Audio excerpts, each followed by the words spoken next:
Hello, Leo, Sun, Moon Rising, and Venus Signs. Kamusta kayo? Sana po nasa mabuti kayong kalagayan. Welcome back po sa Star Tarot. Kung bago kayo dito, welcome din kayo. Thank you for your support.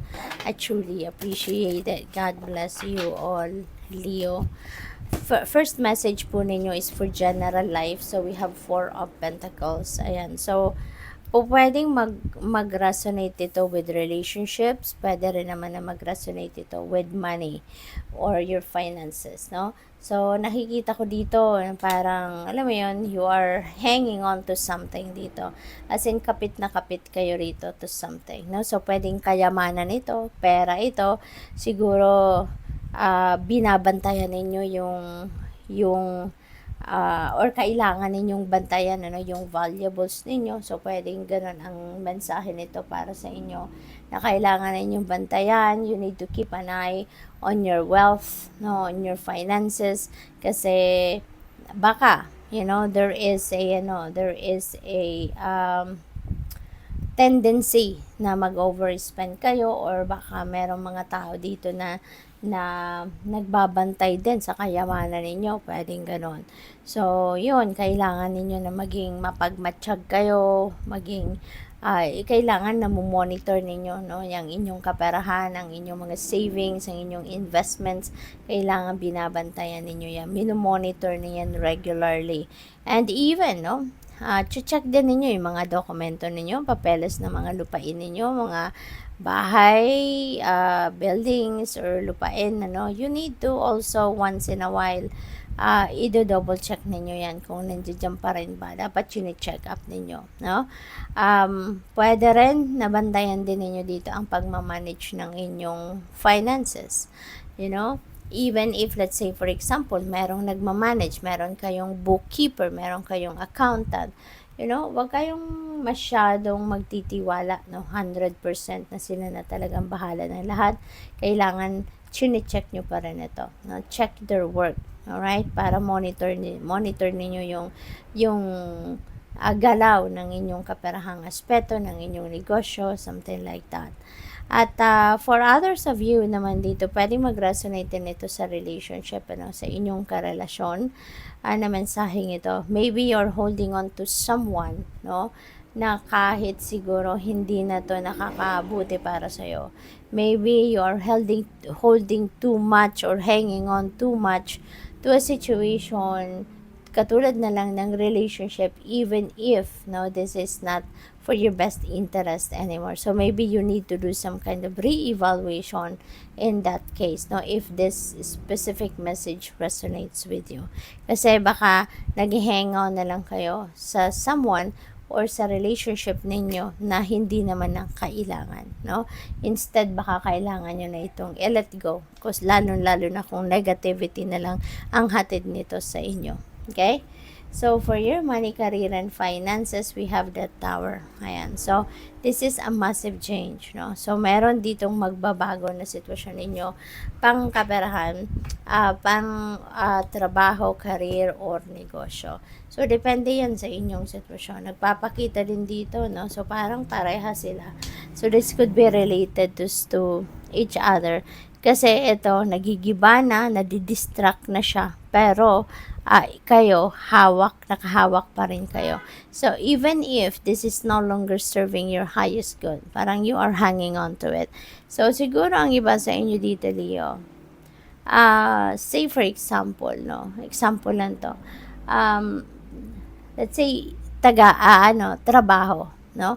Baka even if hindi na nakakabuti sa inyo ang trabaho ninyo, kasi pwedeng overtime kayo ng overtime pero hindi naman kayo compensated.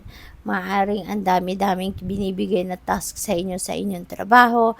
You tend to work overtime para na matapos ninyo ito, or mabawasan man lang yung bigat, no, ng trabaho na nasa balikat niyo. Even if hindi kayo bayad, siguro nag-OT kayo, no, para lang na mabawasan ang tinatrabaho ninyo. So pwedeng ganon, 'di ba? At kahit alam niyo na maybe it's taking a toll on you already, or maybe nahihirapan na kayo sa trabaho ninyo, nahihirapan na kayo sa schedule ninyo, but because no? Kailangan ninyo ng trabaho, kailangan ninyo ng kita, kailangan ninyong kumita, kailangan ninyong mag-provide, no, para sa sarili ninyo, sa pamilya ninyo. Kaya kahit hindi na to healthy para sa iyo na trabahong ito, nandiyan pa rin kayo. As in, malakas ang kapit ninyo. So, for some of you, no, maaaring ganun ang sitwasyon. But, you know, kahit ganun pa man ang sitwasyon, maaaring mabago na yan sa ngayon. Kasi, this is the divine universe's way of changing your way of life. Diba? Yung sitwasyon ninyo sa buhay. This is divine timing. Now, when the divine timing comes, ano man ang inyong sitwasyon, ano man ang inyong kinalalagyan, gusto mo man o hindi, you know, babaguhin at babaguhin ng divine universe kung ano ang dapat or kung ano ang nakatakda na magbago na at this time. Kasi when divine timing comes, diba, it's never late, it's never early. Kaya ano man ang inyong ginagawa, ano man ang inyong sitwasyon sa ngayon, kung anuan sa tingin ng divine universe na kailangan ng magbago at this time, babaguhin at babaguhin niya yan. And that could be the situation sa ngayon, no? Maaring sa trabaho ito, but it could be in any area of life. But definitely, kung ano man ang babaguhin ng universe dito, it's because it's about time na to change that something sa buhay ninyo. Kaya maaring magulat kayo, maaring hindi kayo makapaniwala, no, na merong mga pangyayaring ganito. Kaya ano lang, rest assured, no, that this is the divine universe's way of improving your way of life. Kaya dadalhin kayo nito sa sitwasyon kung saan kayo dapat mapunta. So, pagdating sa inyong relationships, may pagbabago din, no? Pero, yung death energy is an energy of change and ending and beginning, no? Pero, change ito na ginusto ninyo. Change ito na sa tingin ninyo, hindi na kayo nababagay dyan.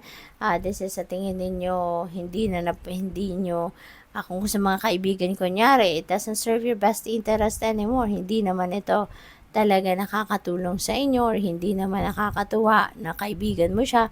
So, maaring putulin mo na yung friendship na yan. Or pwede rin na sa karelasyon ninyo to romantically, diba? If you feel like, no, na hindi naman to nakakabuti sa'yo, hindi naman siya magandang impluensya sa'yo, or hindi ka naman talaga niya totoong mahal, depende kung ano man ang rason ninyo, but you are going to change, no, your relationship. Pwedeng relationship dynamics ang magbabago dito, or pwedeng yung tao mismo, maaaring ika-cut off mo na sa buhay ninyo. Kaya good luck sa'yo. Tingnan natin kung ano ang inyong final message for today. We have observer. Ayan. So, mag-observe kayo. Mag-aaral kayo. You are going to be wise, no? At babantayan ninyo kung ano mga nangyayari. Mag-observe kayo kung ano mga nangyayari. Ano mga bagay-bagay na nag-unfold right before your eyes. You are just going to observe. Pag-aaralan ninyo to, titignan ninyo itong maigi, no? Before you take action. So, good luck sa'yo. Thank you for watching. Love and light. Namaste.